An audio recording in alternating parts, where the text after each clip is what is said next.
Frihedsrettighederne, der i 1849 blev nedskrevet i forbindelse med, at Danmark afskaffede enevælden og skaffede Danmarks Riges Grundlov, sætter nogle klare grænser for, hvor meget staten kan blande sig i den enkelte borgers liv samt frihed, og der være med til at opretholde det polyarki, vi kender den dag i dag. I grundloven, der senest blev ændret i 1953, omfatter følgende paragrafer fra kapitel 8 ud af 11 borgernes frihedsrettigheder.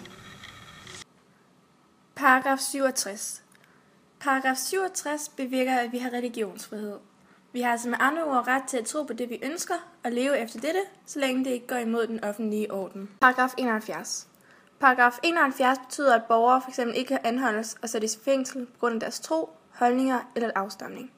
Det betyder tilmed også, at hvis man bliver tilbageholdt af politiet, skal sagen vurderes af en dommer, senest 24 timer efter tilbageholdelsen har fundet sted, for at sikre, at der er belæg for at holde på borgeren. Paragraf 72.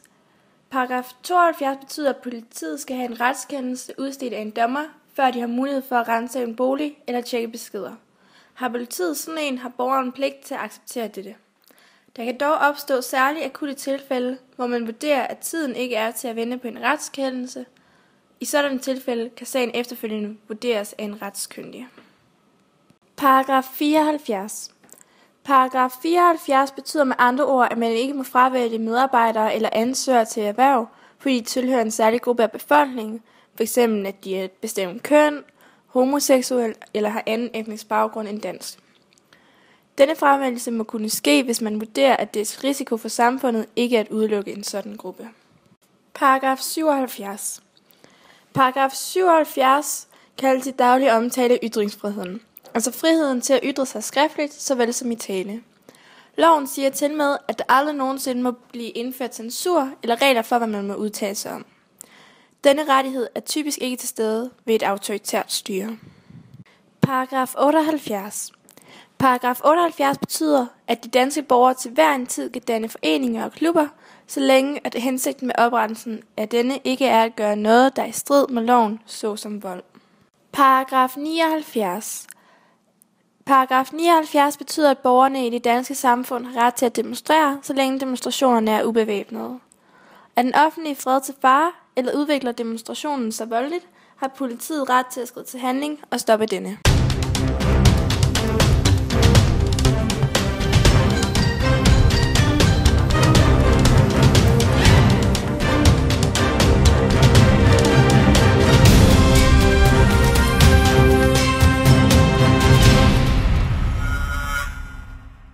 Den arabiske verden oplever i disse dage rigtig markante omvæltninger.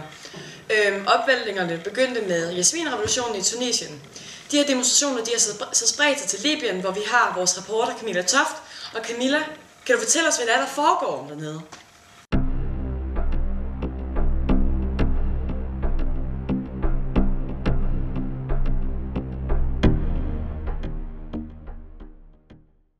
I dag er demonstrationerne officielt startet her i Libyen, hvor jeg befinder mig netop nu. Det er endnu uvist, hvilke konsekvenser de her optøjer får for fremtiden. Man spår, at det blot er en start på noget meget større. Man tror også, at det er derfor, at Gaddafis militærpoliti allerede nu er indblandet i konflikten. Der er fortsat kaos i Libyen, og så vidt jeg har forstået, så er internetforbindelsen nu også blevet afbrudt. Er det rigtigt, Camilla Toft? Ja, det er korrekt forstået. I dag der er internetforbindelsen fuldstændig lukket hernede. Ingen ved hvorfor, eller hvem der er skyld i det lige pt. Men en ting er sikkert, og det er, at det skaber endnu mere kaos. Men hvilke konsekvenser har den her internetafbrydelse så for befolkningen? Den primære konsekvens ved den her afbrydelse af internettet, det er, at demonstrationerne de er tidligere blevet planlagt over internettet, hvilket selvfølgelig udfordrer demonstranterne væsentligt.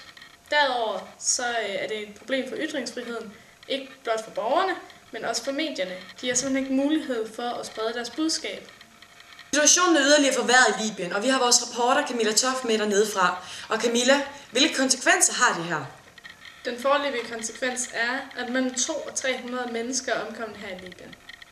Derudover så er der nu 10.000 mennesker, der har adgang til militærets våbenlager i Benghazi. Man ved endnu ikke, hvilken konsekvens det får, andet man kan se, at oprørene spreder sig. Gaddafi-regimet er fremtrådt i opløsning. EU har opfordret til at suspendere Libyen fra FN's menneskerettighedsråd, og vi har Camilla Toft igennem fra Libyen. Er det en opfordring, der virkelig kan blive til virkelighed? Man mener, at det er realistisk, at man simpelthen suspenderer Libyen fra FN's menneskerettighedsråd. EU har i dag erklæret, at de ønsker at få undersøgt de her kæmpe krænkelser af menneskerettighederne, som EU præsterer. Man vil ikke undersøge oprørernes. Berlusconi, der er Gaddafis tættest allierede i EU, har erklæret sig uenig. Borgerkrig er opstået i Libyen. Vi har Camilla Toft direkte igennem. Og Camilla, hvordan er det gået til? Set fra Gaddafis side, så er det helt store problem med de her demonstrationer, den her store ytring af hele problemet hernede med de manglende reformer, jo simpelthen, at i modsætning til Danmark, så har libyerne ikke den samme forsamlingsfrihed, de har ikke den samme ytringsfrihed. De har altså ikke ret til bare at samle sig og demonstrere mod noget, de ikke er enige i. De har heller ikke ret til bare at ytre sig imod noget, de er dybt uenige i. Der er blevet banet vej for vestlig krig mod Libyen for at redde oprørerne. Der er FN's Sikkerhedsråd givet mulighed for at bruge alle nødvendige midler. Camilla Toft tror, der bliver gjort en alvor af dette. En måned efter demonstrationerne her i Libyen er startet, har FN valgt at etablere et flyveforbudszone hen over Libyen. Der er ydermere givet mulighed for, at nødvendige midler må tages i brug, hvilket også medfører muligheden for, at brugen af militærmagt nu er åben. Uvidstheden om, hvad der kommer til at ske, påvirker tydeligt folk i gaden, men ikke nok til, at de vil trække deres demonstrationer tilbage.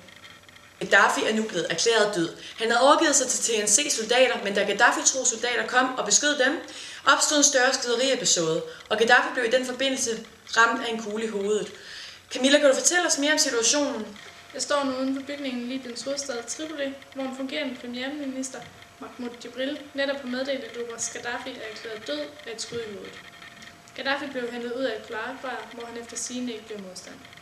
Da bilen kørte ud af byen Sirte, godt 450 km fra Tripoli, opstod skyderier mellem Gaddafi-soldater og TNC's soldater. I den forbindelse er Gaddafi blevet ramt i hovedet. Det er ikke lykkedes at afgøre, hvilken lejr kuglen blev affyret fra. Gaddafis død markerer afslutningen på den første fase af den libyske revolution. Nu kan den libyske befolkning fokusere på at styrke deres nationale enhed og genopbygge deres land. Man fornemmer tydeligt en klar lettelse her i gaderne i Libyen. Men omvendt er der også en stor usikkerhed, fordi der er ingen, der ved, hvad der skal ske lige nu. I dag, den 23. oktober, der har man officielt erklæret det libyske oprør for afsluttet. Da valgstederne åbnede, lød der fra gaderne i Tripoli et kollektivt jubelråb med ordene Allah Akbar, Gud er størst. I det globale samfund, som vi lever i dag, anser man mennesker som individer. I største del af verden ikke blot individer, men individer med en lang række rettigheder, som har vurderet essentielt for at give disse de bedste muligheder. Ligeledes lever vi i en verden, hvor de sociale medier og internettet generelt spiller en markant rolle i samfundet. Derfor er det ikke længere realistisk, at man kan sidde som diktator i et autoritært styre og have den absolutte magt over en befolkning.